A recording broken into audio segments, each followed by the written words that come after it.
Hey, morning, Mr. Bobby and Mr. Neely Fuller. My question for Neely Fuller is, due to white supremacy, it seems that black people are not aware that they need to regroup with their race or at least begin to care about their race.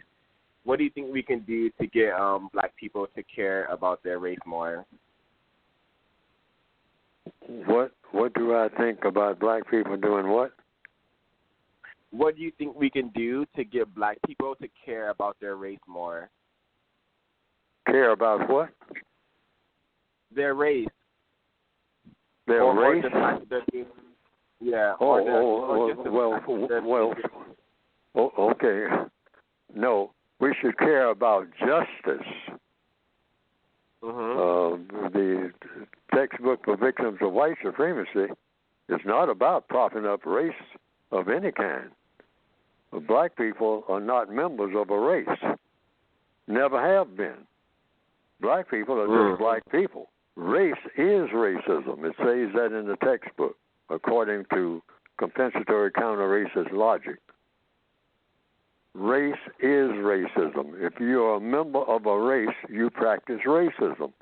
That's all it's good for. And what is racism? Mistreating people based on color. So it's just one race, and that's the white race, because it's designed to dominate and mistreat people based on color. It's called the system of white supremacy. That's the official name of it. And the white people who practice white supremacy, see, a race is something you have to join. So the white people who decided to join a race, and that race was the white race, and it is a system of white supremacy, then they practice racism. Racism, being a member of a race is not good for anything except practicing racism. There's no record of it being good for anything else. You can be a member of a tribe. You can be a member of a family. You can be a member of a sorority, a fraternity. But I never joined any race. I was told that I was a member of a race. Told by whom? By the white supremacists. They did the telling. They say, well, I'm saying, well, I'm me. And they say, yeah, but you're colored. You're a Negro. You're a member of the Negroid race. I never joined any race. What are you talking about? What did I say, boy? I'm telling you what you are. That's white supremacy. Racism in action. Well, what can we do to get more black people to care about and creating justice or care about them being mistreated?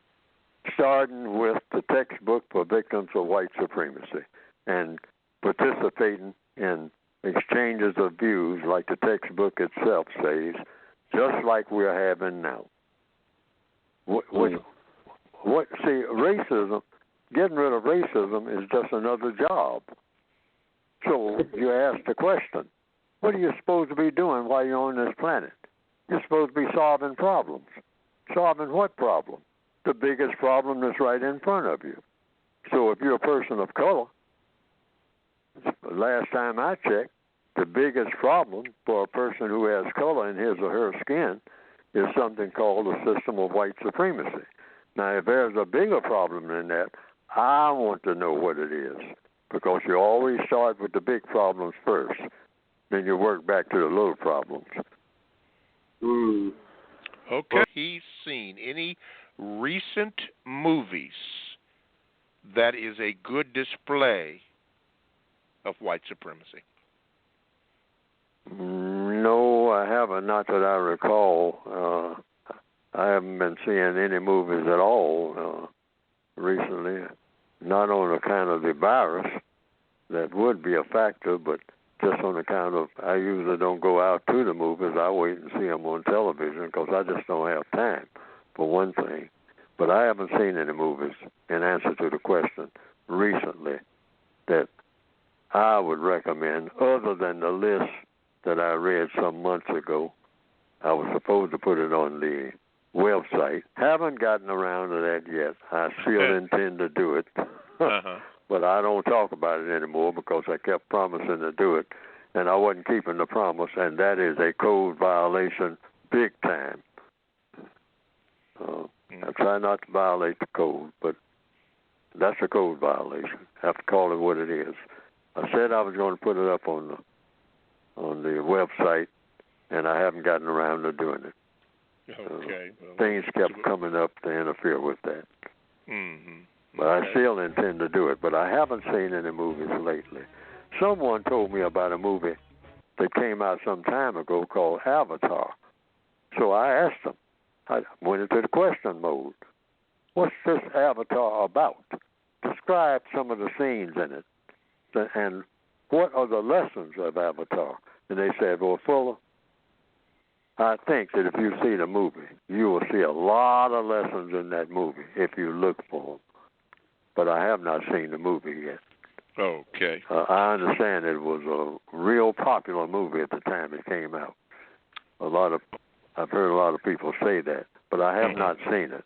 But I might say that since people say it's got a lot of lessons in it, if you really look for the lessons, that the lessons jump out at you.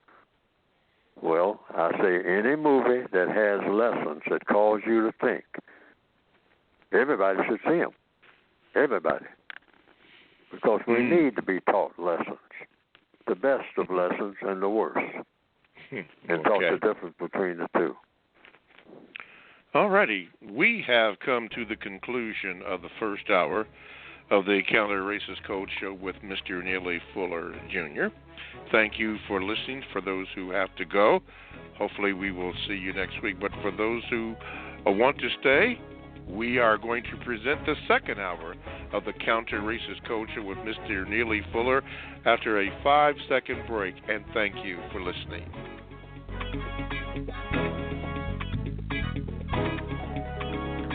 Good morning and welcome to the second hour of the Counter Racist Code Show with Mr. Neely Fuller, Jr. I am the co-host, Mr. Bobby. Now, to get in contact with the show, you can do so by calling 516-453-9921 and make sure that you press the number 1 button. Give your name, please, ma'am, please, sir, to the call screener so that I can properly introduce you and we can get to your question. For those of you who would like to Gmail me, you can at the number 7, Mr. Bobby, BOBBY, at gmail.com. Bear in mind, it will go into a rotation, and at some point in time, another show perhaps, it will be read if it's not automatically deleted. If it's not automatically deleted, it will be read, and I will give you the date and time so that you could hear yourself on that. Okay, with that being said here, oh, by the way, the chat room is open and it is functioning, so that is a wonderful thing. Okay, we're going to go to the phone lines to the 303 area. Darnell from Phoenix, Arizona. See if I can get this to operate properly. Get you in here, Darnell. Wait a minute. Okay, Darnell, we got you in. I think there we go. Darnell, good morning, and how are you? Good morning, Mr. Bobby. Good morning, Mr. Fuller. Good morning, sir. My question is in regards to the attempted kidnap of the governor of Michigan. In your opinion, according to the code, do you think that was a message by suspected white